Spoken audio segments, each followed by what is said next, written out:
How you doing? My name is Cal Vincent Whitfield. I am from Havelock, North Carolina. When I was younger, in high school, I found my passion for entertainment uh, through watching movies from the 80s, Eddie Murphy movies. When I was in Fallbrook, California, I found a passion for modeling. With that being said, my passion continued when I went to University of Rhode Island. My passion for acting and modeling led me to be casted as an extra in Outside Providence. After I graduated, I wanted to do something with that passion. So years later, or decades later, I decided to take that passion and create my own television show. Our perception of beauty can vary wildly from person to person, but one thing that remains constant is how our concept of what is beautiful affects our day-to-day lives. In this series, we'll be taking a look at how beauty affects our self-image and self-worth. We'll take a look at what we do to ourselves to feel beautiful, as well as what we do for others to make them feel beautiful as well. Whether it's just a compliment or a full makeover, we all have a sense of what is beautiful. We'll be diving into external aspects such as the fitness and modeling industries to better understand their influences on our concept of beauty. We'll also look at beauty that is deliberately shaped through the arts, and we'll also take a look at how people find beauty outside their door. Beauty can be found in the world all around us. Whether you find that beauty from within yourself or out in the world, at the end of the day, beauty is in the eye of the beholder.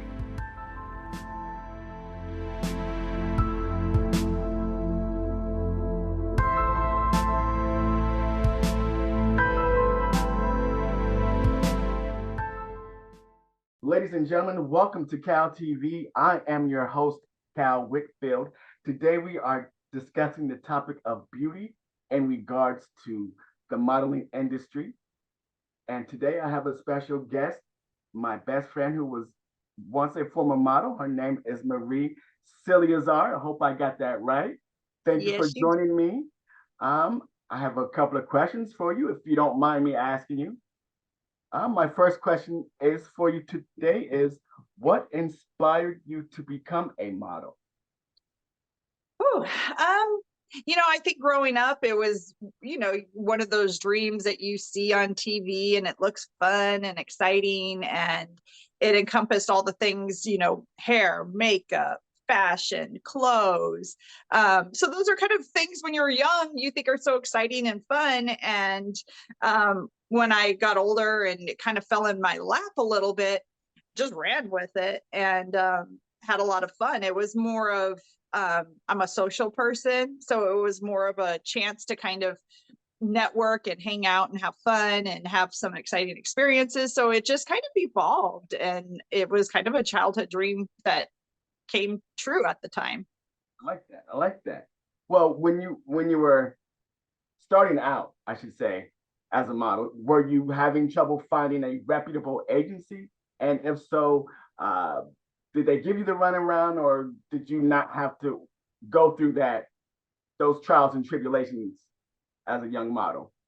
I was pretty lucky. I was in Hawaii. There was a lot of other girls I had met at the time doing it, so they kind of led me in the right direction. Of course, there's a lot of shady photographers and people that will come up to you, and you've got to kind of learn your ropes, so to speak. But I had a lot of guidance, so I was pretty lucky. But there's always things you do need to watch out for when you don't know the ropes. There's a lot of people that take advantage. But as far as agencies, I got in with a good one right away. So I was fairly lucky. I kind of had the foundation of everything I needed set up for me from the other people I already knew at the time. So I kind of just had the road paved and kind of fell into it. I didn't really have to go through any of the scary situations or letdowns with agencies. I did have a few, situations I wish I hadn't have done at the time, but you live and learn. Very true, very true. Okay. Yeah. Okay. Now explain to me what you think your opinion of the beauty standards that you had to face in the mid 90s to what they are perceived as now. What are the differences Wow. Yeah. of those standards? It's quite a bit different. I think people have gotten a lot more forgiving as time has gone on. I would say in the 90s, it was very strict. I mean, you were critiqued hard. You had to be in a certain physique, which was more on the slim side, toned. Big boobs was in, a lot of, fake boobs. I was one of the only ones that didn't go down that road. So that was a bit of a struggle for me as far as getting some jobs. Natural wasn't exactly looked at as the top-notch thing. And now I think things are a lot more forgiving. I think people are a lot more comfortable in their own skin. People are looking more to like normal looking people to represent their products, and not some sculpted looking model. And I think that's a great way we've evolved, because that's not realistic. Especially we have people go through life, we have children, people age, things change, and you can't uphold those standards. That's not realistic. Now, with that being said, did you have competition like that when you were modeling? Did you have photographers not want to take your picture because you weren't going the unnatural route? Explain to some of the times you may have had those experiences. If you didn't, I always, was able to do pretty much the same jobs as the other girls. However, in popularity, I think what held me back more or less was the not having the fake boobs at the time. I was critiqued a little bit on my weight because I was taller. This was in Hawaii. A lot of the girls are very petite. I was, taller. I was 5'5.5". A lot of the girls were 5 foot to 5'3". So I did get critiqued about me appearing bigger. But can't change that. So well, at least you had fun and enjoyed yourself, Yeah. It was more the experiences, and not, I had my own life. I had a family. I had things to keep me grounded. So it didn't mess with me. No. So do you think, your advice to young models, would you advise them to get themselves more grounded and stay away from the trappings? How would you, if your daughter came home to you and say, Mom, I want to be a model, this agency is down the road, I know you used to be a model, what could you tell me? What would you tell a young daughter? You need to be strong-minded, because there's a lot of negative trappings to fall into if you're not careful. And there's a lot of predators out there that will prey on you if you don't have your direction or have your mind where you need it to be. I saw a lot of girls turn to drugs, partially to stay awake or to stay skinny or to be relevant with the people in the limelight. So yeah, you really do need to know who you are and be confident in yourself, no matter what anyone says. My daughter, if she wanted to do it, I would be okay with it, because I know she's got the headspace for it. But it definitely is not something that you need to let weigh you down, because these people are going to take advantage if they can. Yeah. They'll yeah, wow.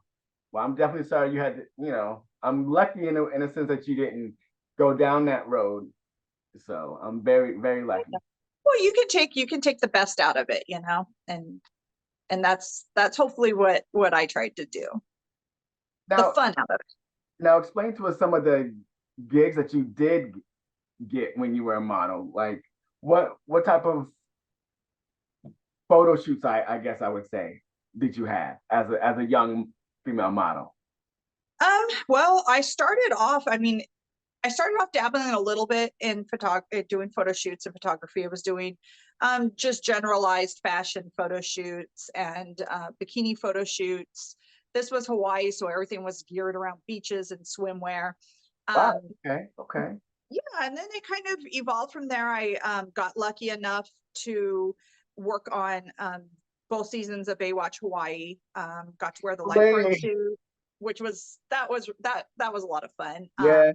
Okay. Worked with Jason Momoa. Uh-oh. and, and then I did, I got to do some fashion shows, some runway.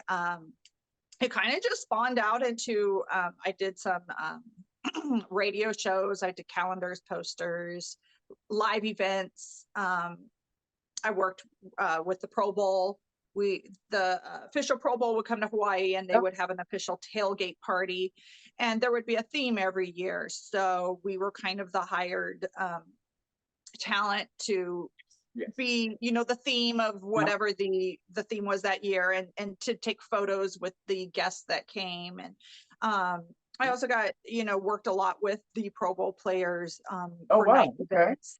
So yeah, it was kind of well-rounded. I got to do a lot of different things as they came up. And I had a blast. Runway was a lot of fun. Lots of times you got to keep what you wore. So that was always a blast. Very nice. Good, good. I like that. Yeah. Oh, and I got to do Wild on E. That was exciting. That's probably, That was, yes, yes. And it was on location. We will be showing our viewers pictures of her prestige modeling career after the show. So stay tuned. Well, Miss Marie Siliezar, I want to thank you for your time, for your support for this show, and thank you for joining us today.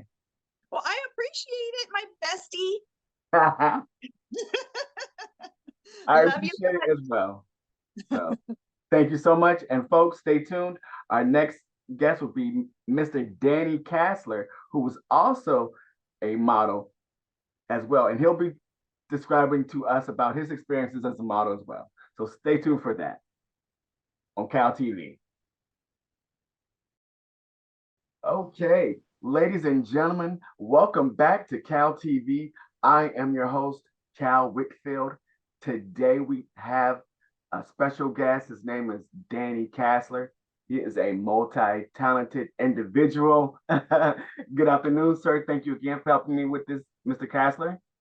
Absolutely. Thank you for having me here. I wanted to ask you about, since this is a series about beauty and its effect on the modeling career, I want to know your opinion from a male point of view, how the beauty standard has changed, because again, you're a multi-talented individual. Not only were you a model, but you are still in the industry. I believe you're a songwriter from what I looked on your bio, and you've done some amazing things with that. So first off, I just want to delve in a little bit about the modeling aspect of your career, even though from what I read about you, you said you didn't really go into it for modeling, but it just happened that way, that it fell into your life, I guess. Explain that to me, because it was really interesting. Yeah. Well, first things first, I think I'm just okay looking. I don't think I'm great looking. Like when I would go on these auditions and stuff, they were like beautiful men, beautiful women, beautiful men that were just perfectly designed, from a perspective of like what you would expect a model to look like. I think I gained a lot of my success in the film, television, and print world just based off of personality, really. Where I lacked, I would say, in looks, I was able to make up for in personality. So, that's kind of how it all started. But really what it was is I had a girlfriend who was a very beautiful girl, and she had got an agent, and she had asked me to go with her to the agent's office. And I was just sitting in the office waiting for her to do her thing. Right. And the lady came out and she was like, "Oh my God, you would be perfect for, what we have here. And like, all you need is some headshots." And, I didn't know what all that would entail or really where it would lead. But right off the bat, I was 16 years old, and right off the bat, I started booking gigs. And, I got in a Disney movie with Paul Walker and Anthony Hopkins, and I landed Baywatch Hawaii speaking roles, and I was working with, Pauly Shore. I can't remember her name, and it's not because she's not an amazing woman. It's because I'm getting older and my brain is not as sharp. But she was a really famous MTV host, Latin MTV host. Daisy Fuentes. Daisy Fuentes, that's the one. Yeah. What an amazing woman too, so sweet. But I've had and then like things just would roll from there. I got my SAG card, and next thing you know, I'm just working all of these jobs that I never would have thought. That Baywatch gig too. I don't know how I left this guy out because he's a superstar, but it was me and Jason Momoa actually working together. I landed 2 episodes and I had a speaking role. That's how I met Jason. We were both the same age. And so, he was really thin, like a tall, thin, skinny kid, very good looking, obviously. I think I remember and that he was episode. definitely, I think I remember he was episode. poised for stardom, His hair man. was cut up right about the length that yours is now. I remember that episode. Yeah, exactly. Yeah. It's like, look just like this. But he was poised for stardom, man. Like, that was really, really his drive and his passion. And he had a lot of great people behind him. But that's essentially how, like, it kickstarted my career. I'm still doing it. I just wrapped a film called Jamo Jaya, which actually is about to air at the film festival. And I'm a small role in it, but I got to work with some amazing producers. Yeah, man, like it's kind of crazy. And now my kids are in it. I have young kids, and now they're doing, film, television stuff. So yeah, it's crazy. Well, on that note, let me ask you: when you were 16, how did you manage your education when you're having all these outrageous adventures? How did you? What did you have on the set, like most kids did? Yes, I still had. All my life was all normal. Like the only difference is that, like, if I was working, I would get pulled out of school, and that would be my everyday. And the teachers were really excited that their student was out doing commercials and television and stuff like that. So and I would always make sure that my grades were solid. So yeah, I was able to maintain both lifestyles. And then I was doing like soccer, and I was competing in bodyboarding as well. So like I had my hands doing a bunch of things all at once. Now, were you in Hawaii or were you in California? Where were you during this time period of your life? Yeah, this is all in Hawaii. Growing up here in Hawaii. Okay. Wow. All right. Very nice. Well, with all that out the way, the modeling aspect of that, I really want to ask you about your songwriting and your website, because when I heard it, I was blown away. Like, right on. Your musical styles. I read about your bios. What were your early musical influences? My earliest musical influence was my grandparents. My father was in the Marine Corps, and so he would often go on deployment and for like 6 months at a time. And so my earliest influences was like the Rat Pack, Old Blue Eyes, like that kind of classic music that like our grandparents would listen to. And so, I loved a lot of that older stuff. Like, and what's crazy is like, it still resonates with me. I just love the diversity of the songwriting and how awesome music was back then. And then as I was growing up, my mom was really into the 80s. And so my dad was really in the 70s, like classic rock. Yeah. And so, you know, my mom was like Joan Jett and the Heartbreakers Oh, and Bon Jovi yes. and Skid Row and like that kind of stuff. And then my dad was really into like Creedence Clearwater, Jimi Okay. Hendrix, Okay. and like that kind of stuff, Yep. you know. And so then as we hit like coming into puberty, my brother was heavily into gangster rap. And so we were listening to like Public Enemy. not just like Snoop Dogg, but like Too Short and Yeah. NWA, you Yeah. know, like that Kid whole Frost era was of good music. too.